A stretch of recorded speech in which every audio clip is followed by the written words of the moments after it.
संविधान का उल्लंघन कैसे हो रहा है? देख रहे हैं आपको, कहाँ का मूर्ति बाबा साहब की तोड़ी जा रही है, संविधान को जलाया भी जा रहा है। कम से कम 1-1.5 लाख आदमियों की भीड़ रहेगी। संविधान को जैसे कि बदलने की कोशिश करी जा रही है और बदला जब जाएगा जब किसी के पास में इतनी डिग्रियां होगी या उस लायक बन पाएगा, जब जाकर उसको बदला जाएगा। अब हम लड़ते हैं तो हमें जेल में डाल देते हैं, फिर हम बाहर आते, फिर लड़ते।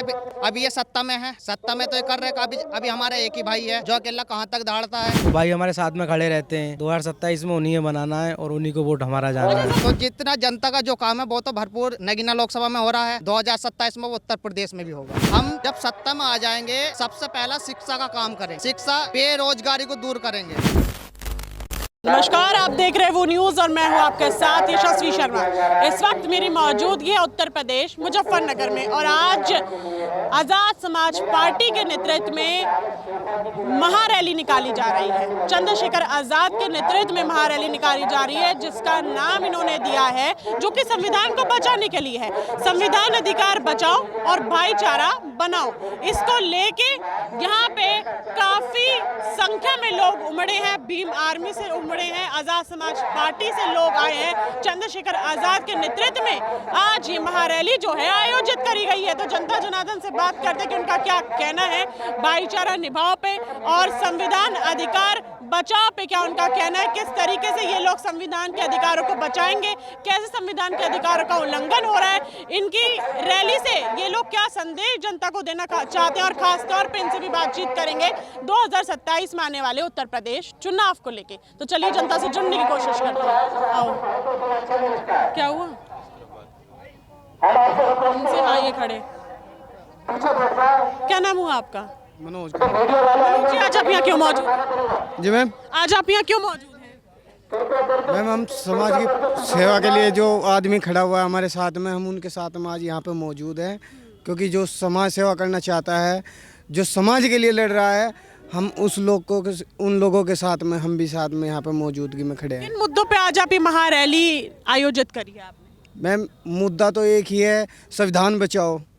संविधान बचाओ महारैली रखी गई है मुजफ्फरनगर में, इसलिए सभी दूर दराज से इतने आदमी लोग यहाँ पर मौजूद है और जितनी भारी जनता इनके साथ में होगी उतनी ही जनता के साथ में हम संविधान को बचा के, वैसे संविधान को हुआ तो कुछ नहीं मगर फिर भी है वहाँ तक कोई पहुँच न पाए। आपने बोला कि आज आप मौजूद हैं क्योंकि संविधान बचाना है आपको। आपके नज़र में संविधान को आपको कैसे लगता है संविधान नहीं बच रहा है? ऐसे कौन से अधिकार है संविधान के जिनका उल्लंघन हो रहा है? उल्लंघन ये हो रहा है मैम कि संविधान को जैसे कि बदलने की कोशिश करी जा रही है और बदला जब जाएगा जब किसी के पास में इतनी डिग्रियां होगी या उस लायक बन पाएगा, जब जाकर उसको बदला जाएगा। मतलब कैसे बदला जा रहा है? कुछ कारण होंगे, कुछ मुद्दे होंगे जो बदला जा, कुछ संशोधन क्या संविधान में करा गया है जो कि देश के लिए सही नहीं है, जनता के लिए सही नहीं है, ऐसा आपके पास कुछ है जो आप बता पाएँ कि हाँ ऐसा इसलिए संशोधन करा है जिससे हमको लग रहा है कि संविधान का अधिकार खतरे में है? नहीं, संविधान तो खतरे में नहीं है क्योंकि संविधान तो जुगा तू है। कुछ लोग अफवाह उड़ा देते हैं ना। लेकिन आपकी ही पार्टी ने टैगलाइन दे रखी है संविधान अधिकार बचाओ, अब आप बोल रहे हैं जैसा का तैसा ही संविधान है। संविधान तो जैसे चल रहा है तो ऐसे ही चल रहा है ना। कुछ लोग अफवाह उड़ाते हैं कि संविधान बदला जा रहा है, इस विषय में लोगों को जागरूक करा जा रहा है ताकि जागरूक हो के जितनी भी जनता है इनके भाईजान जी के साथ में जुड़ी है, भाई चंद्रशेखर आजाद जी के, क्योंकि ये एक बहुत बड़े योद्धा है जो निस्वार्थ लोगों के समाज सेवा में लगे हुए हैं। भाई साहब, आप भाईचारा कैसे बनाएंगे? कैसे जनता में आप भाईचारा कायम करेंगे? बढ़िया करेंगे।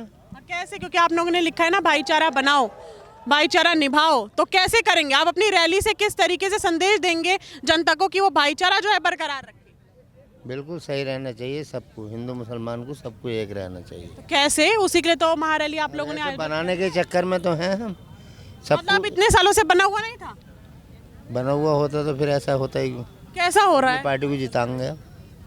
मैं समझ नहीं पा रही हूँ। आपने बोला कि बना हुआ होता तो ऐसा नहीं होता। मैडम हम कैसा नहीं होता? भाईचारा क्या बरकरार नहीं है? और बात करो भैया। आप आए, आपको जानकारी नहीं है? किस चीज़ के बारे में? किस चीज़ के बारे में? आप महारैली में शामिल होने आए हैं? तो भाई चंद्रशेखर के लिए आए। हाँ तो आए हैं ना, किन मुद्दों पे आए हैं? वो हमारी बात रखते हैं। क्या बात रखते हैं? यहाँ गांव में प्रॉब्लम होती है या हमारे पास होती है, वो भाई हमारे साथ में खड़े रहते हैं और 2027 में उन्हीं को बनाना है और उन्हीं को वोट हमारा जाना अच्छा, है। जमीनी स्तर पे क्या क्या समस्याएं हैं जो आप फेस कर रहे हैं? जो सरकार पैसा भेजती है, जैसे हमारे पार्क के लिए पैसा आया तो वो पार्क बनने नहीं देते हैं ये लोग, तो वो कुछ मुद्दे उठाते हैं, एक्शन लेते हैं तो वहाँ पार्क भी बनाया जाता है और गांव में सुख शांति भी होती है, सारे काम होते हैं। भाईचारा कैसे निभाएंगे? भाईचारे तो जही बनाएंगे ना जब भैया की सरकार आएगी। जब सरकार आएगी तभी निभेगा। अभी भी नभा रहे। अभी कैसे निभा रहे? इस महारैली से आप क्या उद्देश्य देंगे कि जनता में ये जोश और उत्साह आए कि वो भाईचारा बरकरार रखे?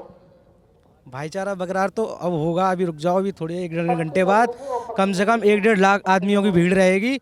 अभी कुछ लोग फंसे हुए हैं जाम में या कुछ भी। कहना चाह रहे 1-1.5 घंटे बाद जनता आएगी तब जाके भाईचारा बरकरार होगा।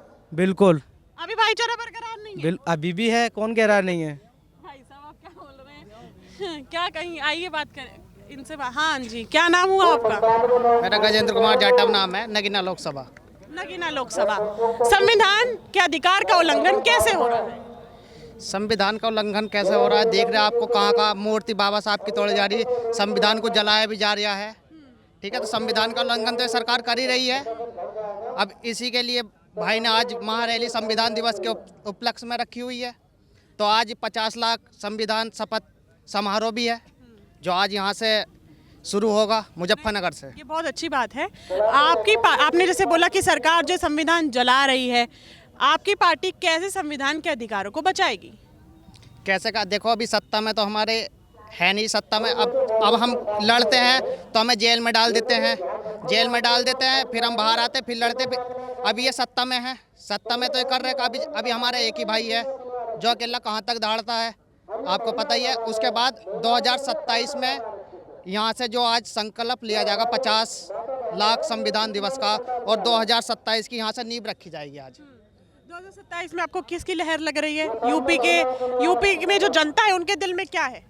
दिल में क्या, भाई चंद्रशेखर आजाद हैं। आप जमीनी स्तर पे जनता के हित में क्या काम करेंगे?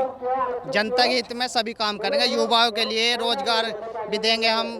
तो नगीना लोकसभा में आपने देखा है जो मतलब जब से 543 जो सांसद है, सबसे ज़्यादा नगीना लोकसभा में काम है जनता का।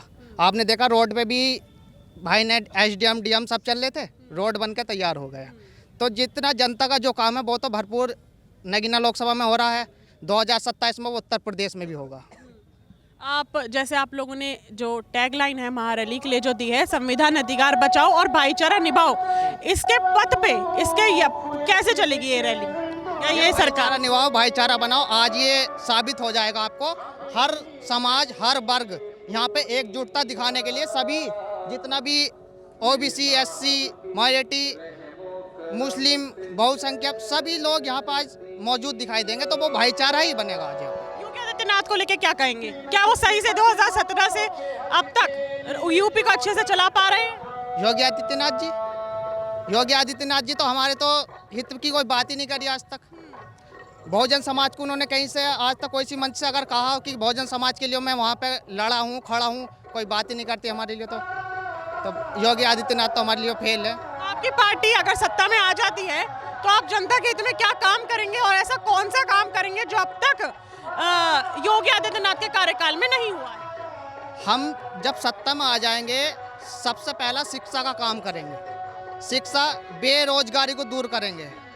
उसके बाद हम ये जो प्राइवेट हॉस्पिटल होते हैं इनसे निकलने का काम, सरकारी हॉस्पिटलों में जाने के लिए जो आज मौत होती है ये प्राइवेट हॉस्पिटल की वजह से होती है, क्योंकि इसमें पैसा लगता है।